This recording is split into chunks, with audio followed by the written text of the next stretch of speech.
Hello guys, welcome to the Somerville Show. I am your host Jamie Somerville, and today we have a very special man who has more ball knowledge than a urologist. It's Canada's very own, it's Eric Franck. Yeah, thank you very much for joining us today, Eric. Course. How's it in Canada at the moment? Awful. Just piss and rain. Hurricane coming in 2 days. So Can't you've not really even had nice do weather while much. there's been no Premier League football. No. And it's like humid hurricane, so like it's just you're just boiling in your house and it's unbearable. Well, are you looking forward to it all coming back this week now? I am, but apparently we're gonna have power outages on the weekend, and you just can't be bothered for that. But Arsenal are playing at Goodison Park, so I don't think I'm gonna miss much, as that is a game they always lose. Yeah, has it been moved to, well, it would be different over in Canada. What's the time difference over there? We're 4 hours behind, so it's 3 o'clock now. Well, like I'm where I am in Atlantic Canada. There's a bunch of different Okay. time zones here. So that'll be an earlier kickoff, would it be for you? That game. I think it's 12:30, so that's like fine. It's like midday. Okay, that'll be all right for you then. I Well, actually love the times here for games because Champions really? League, like growing up, Oh, Champions League's always after school because it's like 4 p.m. and Premier League's like just in the morning. You just get up at like 9. So it's just like normal. You don't really sleep I in. guess for weekends that's actually really good. Do you think that's a big part of where the love came from for football? Because obviously a lot of kids over here have, like you said, the evening games for Champions League will stunt a lot of what kids could watch because obviously Yeah, late with school games and aren't stuff. as available. Yeah, that's definitely it. I know in Australia they have to get up at ungodly hours. Even in like Vancouver, like in the West here, they have to get up what 4 a.m. for an 8 for what would you guys would have a lunchtime kickoff, which is like I don't know if I'd be doing that. Well, as a United fan, I love United, but even the preseason, I was starting to think, yeah, some of these games, like the 3 a.m. against Wrexham, Oh yeah, that one. yeah, There was a couple of them where people were staying up. What was the Arsenal one? It was Barca. It was at like midnight yeah, here. That would be like 4 a.m. in the UK. yeah, That was that's the worth it. sort of Five time. three thriller. I mean, it would have been worth staying up for, but it's the same with pay per view over here, isn't it? When it's in America, it's always like a 4, 5 o'clock fight. Most of the UFCs as well. It's difficult watching those sports, but I mean, I guess that's. Do you think that the accessibility you would have had is a big part of where the love for football has built from? Yeah, definitely. I've been playing since I was like, 3 or 4 years old. I was pretty much just put into it from young age. And then my dad was always like really into it. There wasn't a lot when he was growing up on TV here. It wasn't until like the 86 World Cup where he was really able to like watch a lot of stuff. So I do think that would contribute. I'd like to believe that if I lived a couple hours behind, I'd still maybe get up at the crack of dawn and adjust my sleeping schedule. But it's like Saudi money. You can't really say that you'd turn it down or you'd do that until you're actually offered that. Yeah, that's a very good point. And with, like I mentioned, a very obvious love for football, an incredible variety of knowledge that you have, like I said in the intro. But where did that come from? What sparked the the niche knowledge you have? So as like a little kid, I was always really into geography. When I was like 6, 7 years old, I was like always reading like flag books and geography books and like just stuff like that. I had a lot of the flags and capital cities down at that age. So just growing up, then once I really started following football around like 2013-ish, I just found it fascinating that there were players from like these smaller countries playing in like semi-top leagues. Like the Wigan team that won the FA Cup, they had players from like every corner. They Mm. had, Honduran, Barbados, Paraguayan, like, and just, yeah, knowing all the countries kind of got me into learning players from smaller countries. And then it just kind of went like that. So when I see on people on Twitter talking about liquid Premier League, do you think a big part of what people see as the nostalgia of it is those, not, I don't want to say road countries because that puts them down, but the variety of nations that those players came Yeah, from, the Maynor Figueroas, Roque Santa Cruzes. good man. Yeah, I guess so. I don't think that's exactly, I think people just get nostalgic because, they're younger and stuff. That's like where that big sense of nostalgia comes from. But there's still players like that these days. There's like Shandon Baptiste at Brentford. He's from Grenada. There's like Romaine Sawyers at West Brom a few years ago from St. Kitts and Nevis. Like you still are gonna get a couple here and there. Yeah, I see what you mean. I think I've been in football Twitter a lot more recently. Is it something that you look at? Because I couldn't find you on Twitter, but I can imagine that you would get Mm, involved in some of those conversations. I used to look at it a lot younger when I was younger, but I just don't really like just consuming that stuff these days. Just like on Twitter in particularly.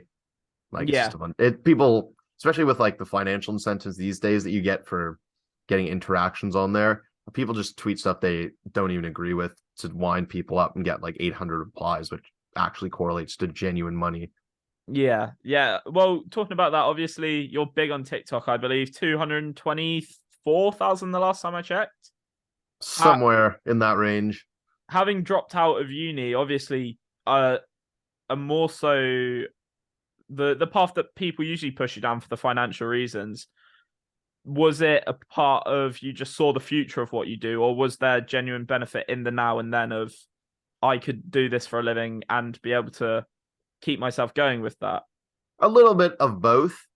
I made the decision when I had hit like 100K followers in a couple of months, and I was like, what I was taking was like sociology and criminology, and that's not really like my passion. Like, football and stuff is my passion. So I was like, you know what, if there's a genuine like door opening to here, I started making a little bit of money from brand deals. I still don't do it full time or like make, a significant amount of money, but I'm still like going to try and reach that. Well, with that, as you said, you made some money off brand deals. One of the things that I don't know so much if you'd say is a brand deal, but you went to Germany. Yeah, that was very fun. Bayer Leverkusen invited me over to just make like a match day vlog of their derby game against Cologne, which actually was their first loss since I believe early February or January. It was in May, so it's like 4 months and one of the best teams in Europe, and then unfortunately they couldn't do it at home against a mid-table side. That's the way it always Cheers, goes. boys. I mean that was a bit like Arsenal last year, wasn't it? Yeah, I think Dropping points in the similar next situations. weekend was the Brighton game at home. I almost went to that, but the trip was kind of booked really quickly, so it's just a little much to get over there in time and like get back and then get my return flight. And then I was like, you know what? At least my first game at the Emirates was not a 3-0 loss to Brighton, where the highlight of the game was fans leaving in the 88th minute. Yeah, I mean that was the similar scenes to what was of the other day with the Manchester United game, with the fans leaving just before.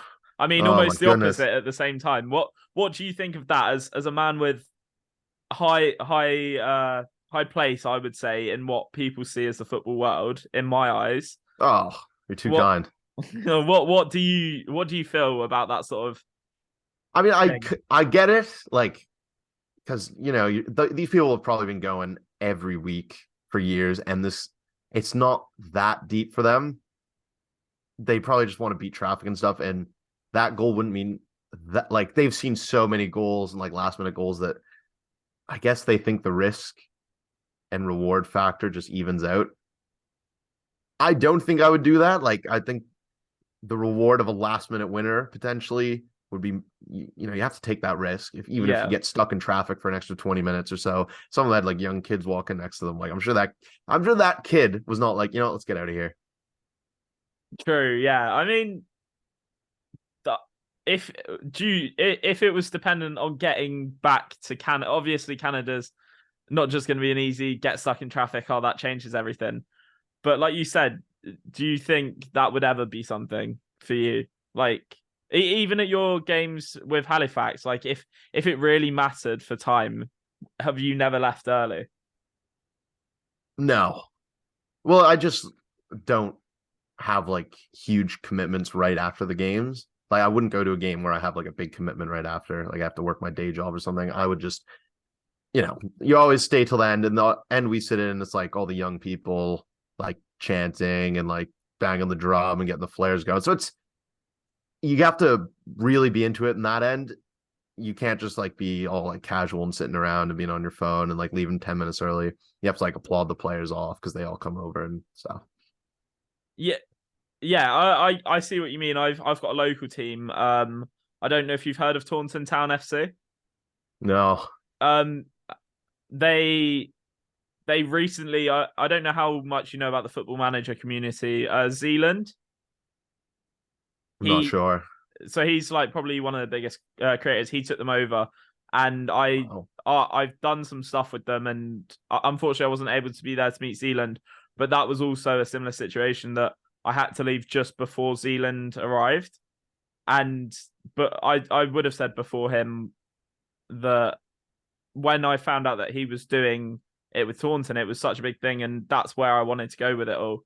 But there, in my time at Taunton Town, there have been so many. Like, I think this season we're sixth in the National League South, and our last two results have been a 94th minute win at home to make it 3-2, and then a 96th minute equaliser to like bring it back for the point. And we only got promoted to National League South 2 years ago.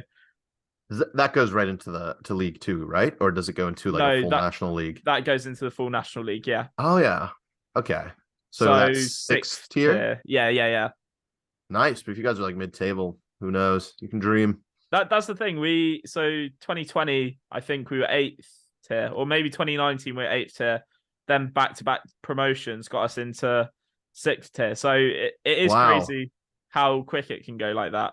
Yeah, like I don't think Burton Albion are traditionally a football league club. They got up all the way to the championship. Yes, yeah, And like Sutton United are in there.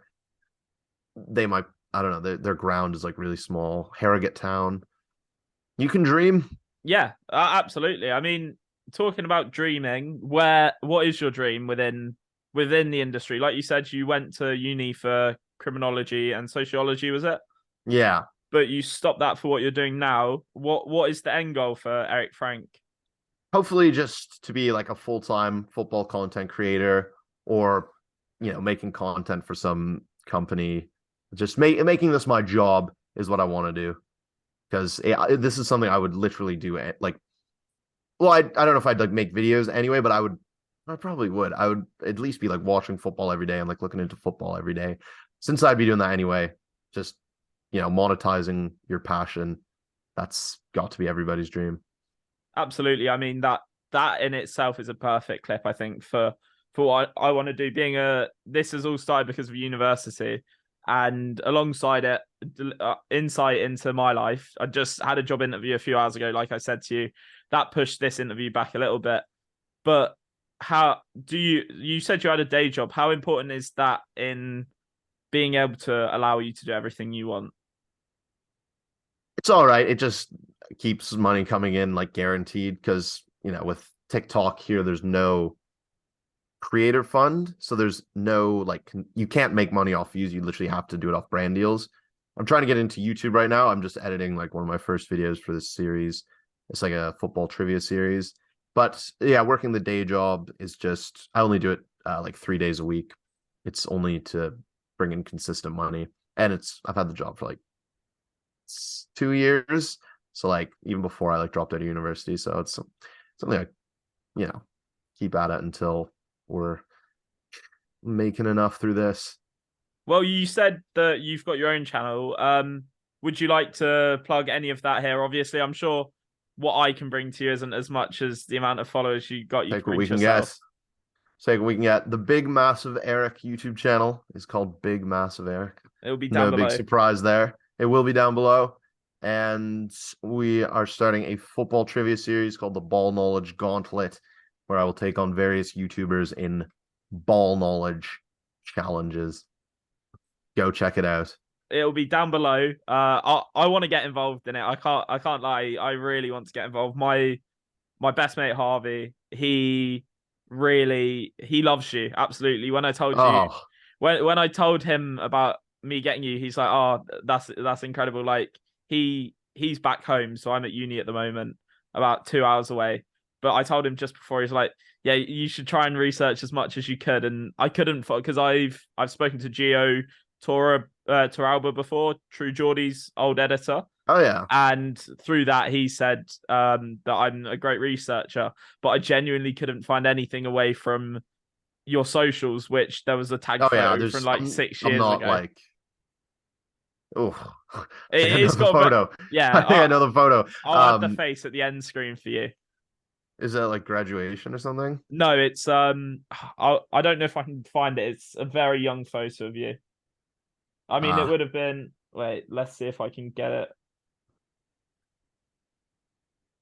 jeez. Yeah, as in this, that is not, I think that was posted 6 years ago, but that was taken about probably 9 years ago. Really? Well, I'll add Yeah. that at the end screen. That's literally all I could find on you, to be honest. Bayern Munich backpack on, all the good stuff back in the day. Well, thank you for coming on. Everything you've No, of spoken about course. will be in the description below. I appreciate it. This has been fun. And you know what I've noticed? There's a Bulgarian flag in your background in the Is form there? of the toilet paper design. The red, green, and then white on top. That is I don't know if there's white on top or if it's just the wall, but that is looking mildly Bulgarian. well, that that is incredible. You noticed that. I wouldn't have seen that if you hadn't said that, but I didn't mean to. I wasn't trying to add little bits of flags in behind.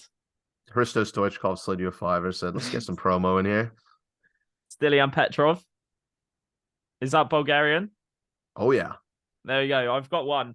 Because just to add this anyway, I'm nerding out at the moment. I was watching the videos with my girlfriend yesterday and I was showing them. I was like, yeah, I'm sure I can do some of these. And some of them I got. And then you just did it so quickly. I was like, oh, I'm not actually that good. I did use Stilian Petrov like 2 days ago, I think. Yeah, Like Aston Villa, Bulgaria, I think. yes, that was it. And I was like, yeah, I paused it, I think, because I was like, I'm confident on this one. Said Petrov, and you said Petrov. She's like, you got it before him, and I was like, due to the power of pausing, yes, but no, you're like I said in the intro, got more ball knowledge than a urologist. You're incredible, man. No, I appreciate it, my friend. Well, thank you for coming on. I'll let you go now, but it's been a pleasure talking to you. And Yeah, thank you for having me. I will post this. I'll post like the link to it and stuff once it is up. thank you very much. Well, have a good Of day course. and enjoy yourself. All Bye, the best, my Eric. friend. Thank you very much. Bye bye. Bye bye.